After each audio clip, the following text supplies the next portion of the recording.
Hi everyone, this is Lakeisha, and I'd like to welcome you to the latest edition of Keisha Talks. In this edition, I thought I would speak to you about my young adult novel.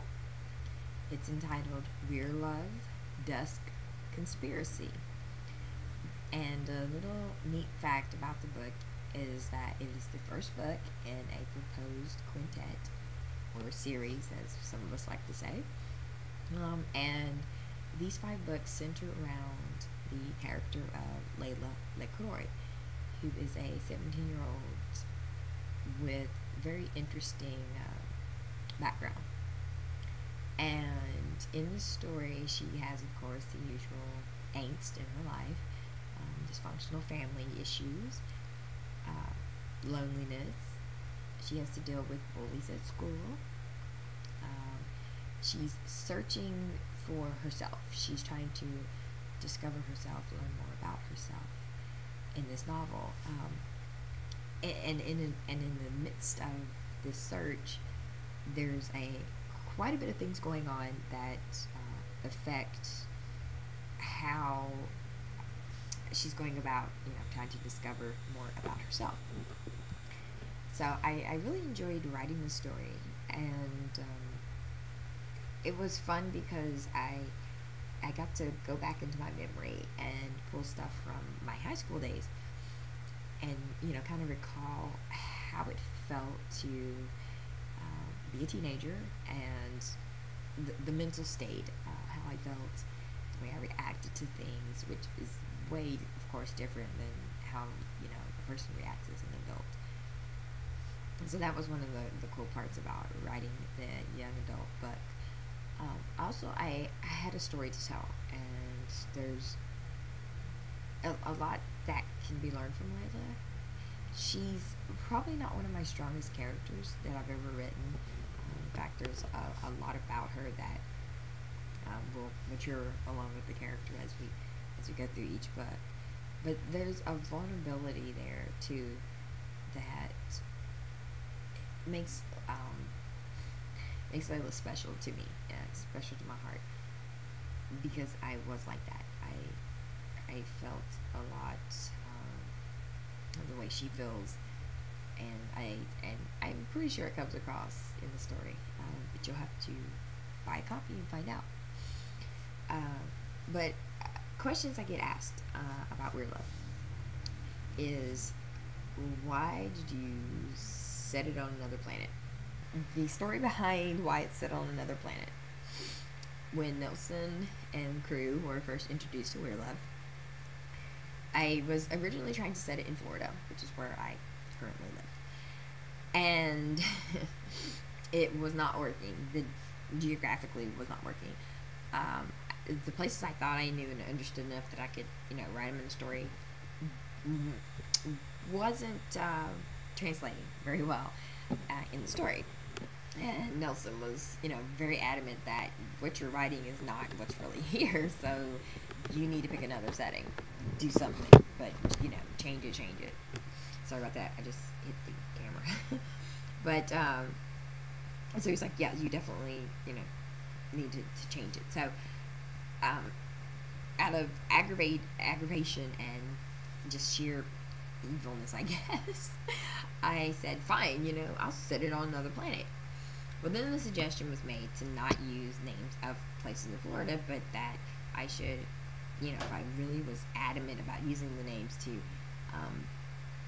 vary it up a little bit, change a few letters here and there, and, give it a whole new spin. And I kind of like that idea. So if you're reading it, if you haven't read it, or if you are reading it, or you've got it and you haven't started reading it, just be aware that if you look at a map of Florida, you can actually find a lot of the places.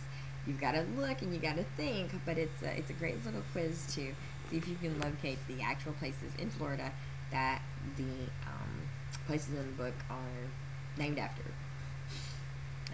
So that's kind of why it's set on a different planet, because I figured if I set it on a different planet, and also, give it a little bit different from what we are now, and not so much, and This led also to another problem that I encountered that drove everyone batty that read the story in the beginning, was the date that it's set in.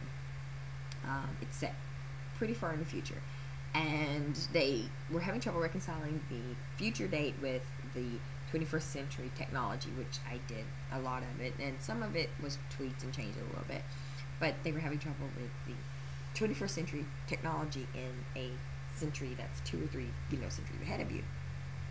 So basically, in the book, you get a bonus excerpt. It's actually not an excerpt, it's an essay. Layla, the main character, had to write a essay for one of her professors, and it's on the founding of New Terra, which is the name of the planet that they live on. And if you read it, you will get the full history of how they got there, when they got there, why they got there, and why their technology is what it is.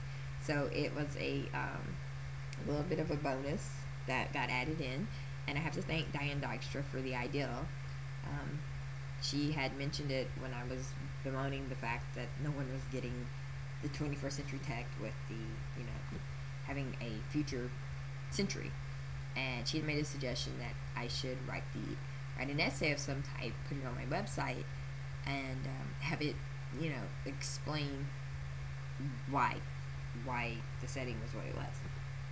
Well, I liked that idea, and then I decided to take it one step further. Why not have one of the characters write it? So Layla actually wrote the essay, and I have it on good faith from an English teacher who proofread the essay for me, because I wanted to make sure it really read like an essay that any high school student would have to write. And the teacher was very impressed, because when I brought her the essay, I didn't tell her it was from a character in the book. And I said, I just need you to read this, keep an open mind. It's fictional, but read it and tell me if this feels like a true essay. So she read it, came back to me the next day, and she goes, I totally forgot that you said this was fictional. She says, because I was too busy reading and checking for punctuation and everything. She said, but it read just like an essay, and it was very factual, and I like it. So I have it on good authority that the essay reads like a true essay. So it's included in the back of the book. So when you get your copy, or even if you get an ebook copy, that information's back there. So if you want to find out a little bit more about the technology and why it is what it is, and about the New Terra home planet, you can get it from the excerpt in the back.